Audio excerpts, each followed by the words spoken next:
ఇక్కడికి దేవుడు పంపేదానికి కారణం ఏమిటంటే మన జీవితాల్లో రాబోయే రోజుల్లో అభివృద్ధి, ప్రమాదాలు, కష్టాలు, నష్టాల నుంచి నివారణ కలిగించడానికి మనకు దేవుడి ఇక్కడికి రప్పించాడు. తెలుగుని అంట బడికి పోరా, చదువుకుంటే బాగుపడతావు అంటాడు. ఉద్యోగం వస్తుంది రా అంటాడు కదా. అంతమా తెలుగుకి ఏమంటాం? బడికి పోరా, చదువుకుంటే ఉద్యోగం వస్తుంది, జీవితం బాగుంటుంది అంటాడు. వాడు బడికి పోతాడు, సంవత్సరం పోతాడు, 2 సంవత్సరాలు పోతాడు, 5 సంవత్సరాలు పోతాడు. అప్పుడు వాడు అడుగుతాడు, ఉదాహరణ చెప్తాను, సపోజ్ 5 ఏళ్ళు చదువుకునే మా నాయన చెప్పినాడు చదువుకుంటే ఉద్యోగం ఉంటుందని, 5 ఏళ్ళు అయితే ఉద్యోగం రాలేదే అని అతడు అంటే మనం ఏమంటాం? 5 ఏళ్ళు వస్తే చదివితే ఉద్యోగం కాదు రాలేదు, చదువు ఉంటుంది, నీకు ఒక క్రమశిక్షణ వస్తుంది. వానికి అర్థమైపోతుంది 5 ఏళ్ళు కాదు, ఇంకా 15 ఏళ్ళు చదవాలి ఉద్యోగం వచ్చేయడానికి కదా. అవునా?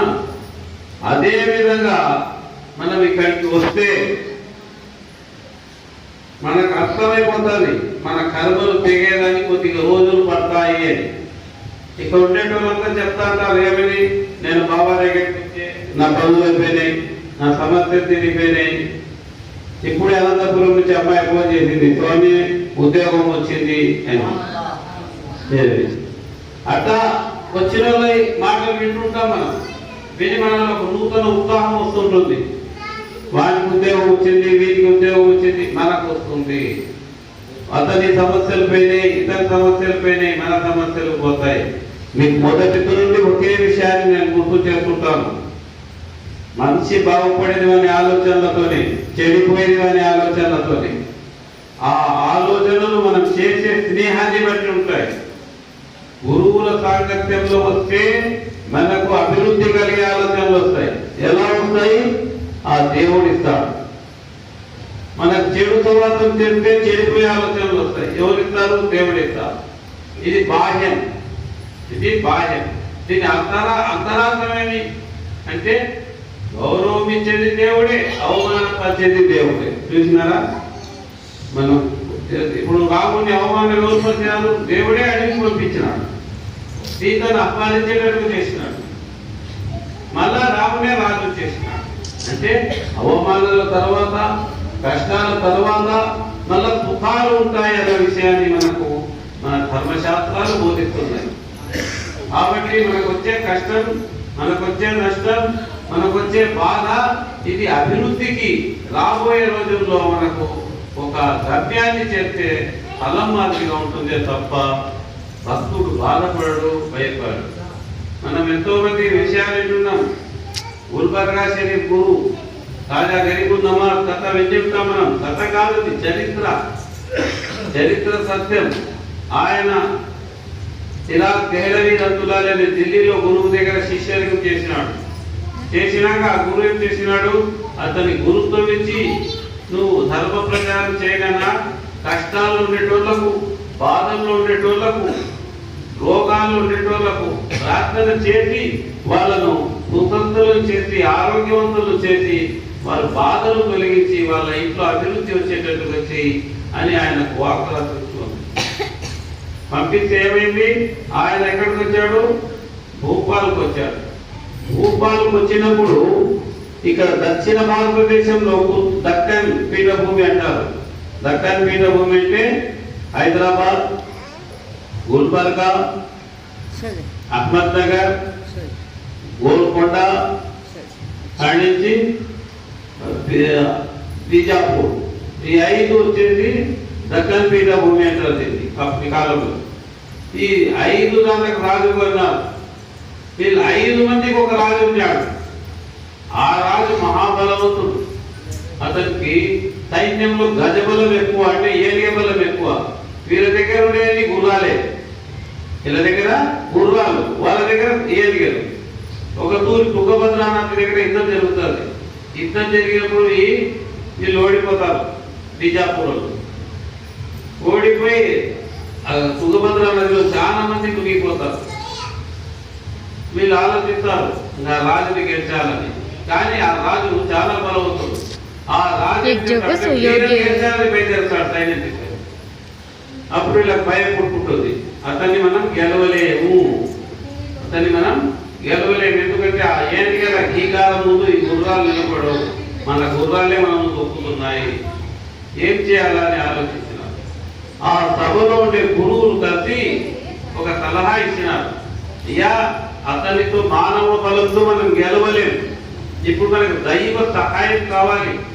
దైవ సహాయం అంటే దైవ సహాయం ఇప్పించగలిగే ఒక గురువు కావాలి మనకు అని ఆలోచించి ఆ గురువులంతా అంటే పండితులు గురువులంతా ఆలోచించి చూస్తే వాళ్ళ దృష్టిలో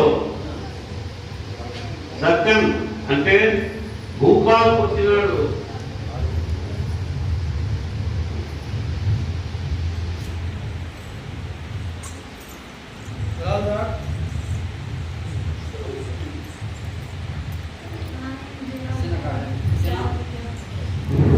ఈ కాజా గరీబున్నమ్మ భూపాలు వచ్చింటారు ఢిల్లీ నుండి. అప్పుడు వీళ్ళ దృష్టి అంతా ఆ గురువు మీద పడుతుంది. ఈ 5 రాజులు పోయి అతన్ని కాళ్ళ వేళ్ళ పడి, స్వామి మీరు ఈ దక్కన్ పీఠభూమి మీద కాళ్ళు మోపితే తప్ప మా యొక్క సింహాసనాలు నిలబడవు, మా రాజరికం నిలబడదు. మీరు వచ్చి మా భూమి మీద కాళ్ళు మోపితే మా రాజ్యాలు నిలబడతాయి, లేకపోతే శత్రువులు హస్తగతమైపోతాయి. అప్పుడు ఆయన చెప్తాడు కొన్ని విషయాలు. చెప్పి ఆయన మురాకిలు అంటే దైవజ్ఞానంలో నిమగ్నమవుతాడు. పరమాత్మ ఆ దుర్మార్గుడే రాజు వీళ్ళని గెలిచాలని బాధ పెట్టాలని చూస్తున్నాడు. వీళ్ళు మంచోళ్ళు, వాడు దుర్మార్గుడు, వీళ్ళ నుంచి వారికి రక్షించాలా, వారికి చాలా గజబలం ఉంది, ఏం చేయాలని నిద్రపోతాడు ప్రార్థన చేసి. అప్పుడు ఈ రాజుకి ఈ గురువుకి అప్పుడు దేవుడు కలలో ఒక వస్తువు చూపించాడు. ఏది? తిరగి చూసినాం కదా, పెద్ద పెద్ద ఇంకా ఇనపంతో వేస్తారు. అది ఆయన కలలో చూపించాడు దేవుడు, ఈ విధంగా చేయి. ఇప్పటికి మనం బీజాపూర్ పోయినామంటే ఆ తిరగి కానొస్తుంది, వేసి పెట్టింటారు, దాని మీద రాంటారు. 15వ శతాబ్దం అది ఎంత ఉంటుంది, ఆ వాటిని తీసుకెళ్తూ ఉంటుంది. దాని రౌండ్ రైట్ అంత పెద్ద తిరగేది.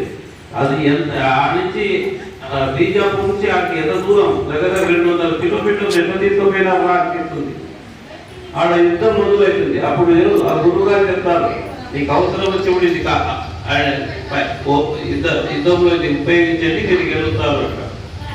యుద్ధం ఒక గంటకు ఆ ఏనిగలు బలానికి ఈ గుర్రాలు ఎనికి తిరుగుతాయి. ఇక తొక్కడం మొదలు పడతాయి వీళ్ళను.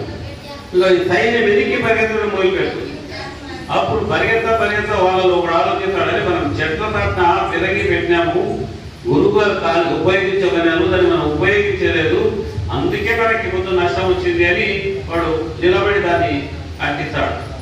అంటిస్తే దాంట్లో నుంచి ఒక భీకరమైన శబ్దం, పిడుగులాంటి శబ్దం బయటకు వస్తుంది.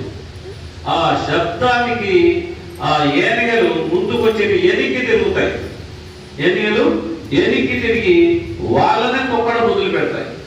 ఈ పరిగెత్తే సైన్యం ఎనికి తిరుగుతుంది, ముందుకొచ్చే సైన్యం ఎనికి పరిగెత్తడం పోతుంది. నిమిషంలో కథ మారిపోతుంది. ఆ ఏనిగలే వాళ్ళని తొక్కి చంపడం మొదలు పెడతాయి. ఆ తర్వాత ఈ రాజు పోయి వాళ్ళను గెలుస్తాడు. గెలిచినప్పుడు అప్పుడు ఆయనను ఎవరిని?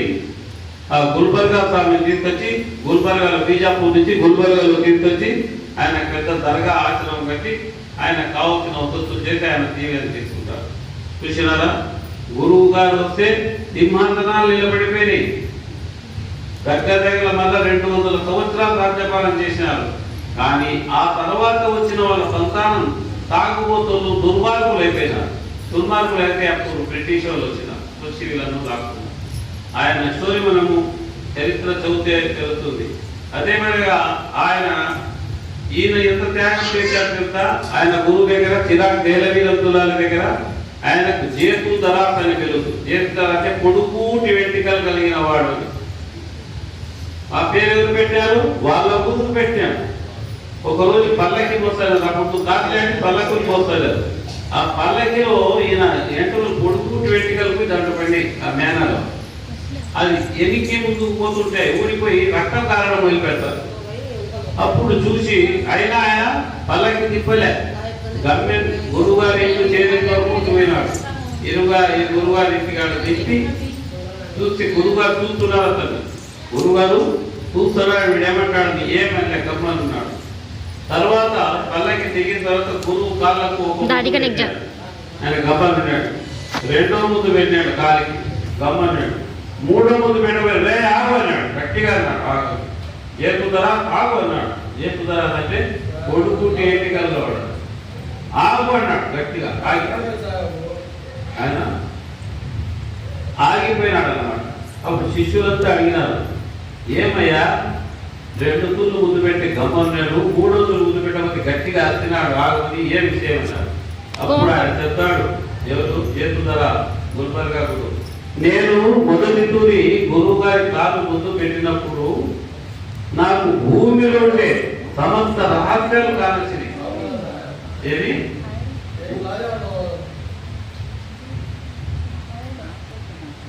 భూమిలో ఉండే మొత్తం రహస్యాలు కానొచ్చినాయి.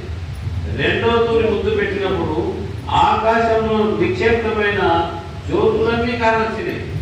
ఇక 3వ ముందు పెట్టకపోతే ఆపినాడు. ఎందుకో తెలుసా?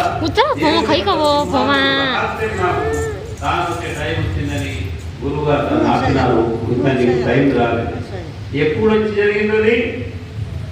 ప్రతిరోజు కాలికి ముద్దు పెట్టుకున్నా కానీ ఆయన కాని రాలేదు. ఆ పొద్దు ఎందుకు కానిచ్చింది? ఆ పొద్దు అతను గురువుకు త్యాగం చేశాడు.